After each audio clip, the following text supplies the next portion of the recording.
धनी काहे खिसियाल बाड़ी? अरे बताबो तो का भइल बा?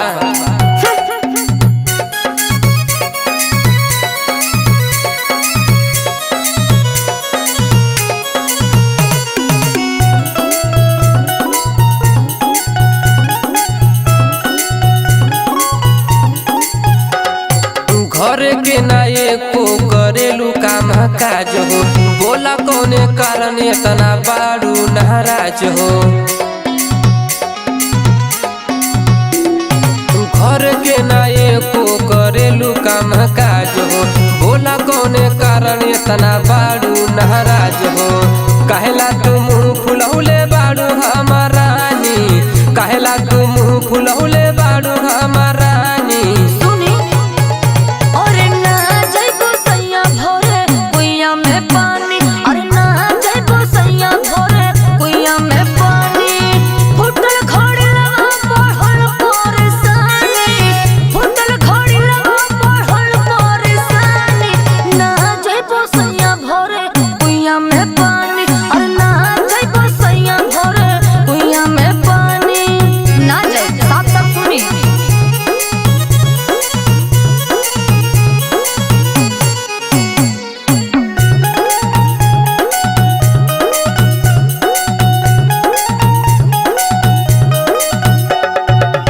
सुनाए गोरी मन करहना थोर हो, काहे बाजारे जाइब हो कते ही भोर हो। रह दे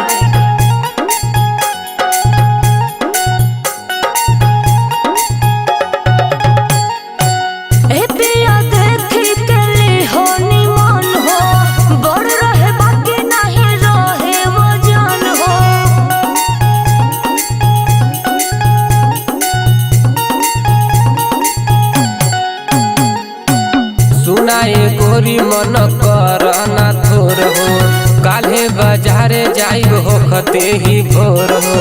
ए पिया देख के ले होनी मन हो, बड़ रहे बाकी नहीं रहे वजन हो। कहतली आदि धनी फेरू ओही खानी, कहतली आदि धनी फेरू ओही खानी।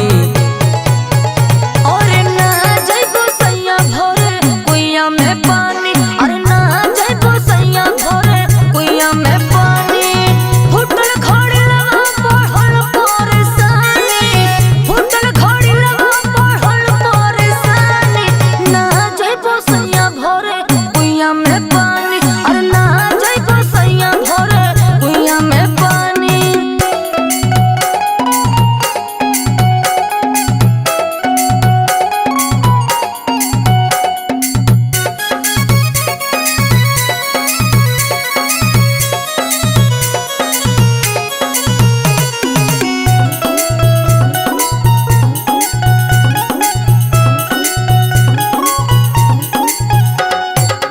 हमरा तू साथे चल के करी ह पसंद हो, काल्हे लियाई भले रही महंग हो। सचो में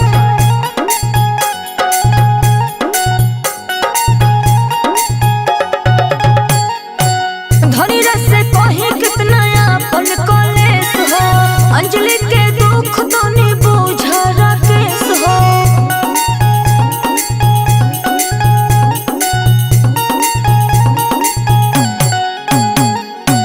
हमरा तू साथे चल के करी ह पसंद हो, काल्हे लियाई भले रही महंग हो। धनी रस से कहीं कितना अपन कलेस हो, अंजलि के दुख तो नहीं बुझा राकेश हो। गरिला लियाई कोहरा के दुकानी, गरिला लियाई कोहरा के दुकानी।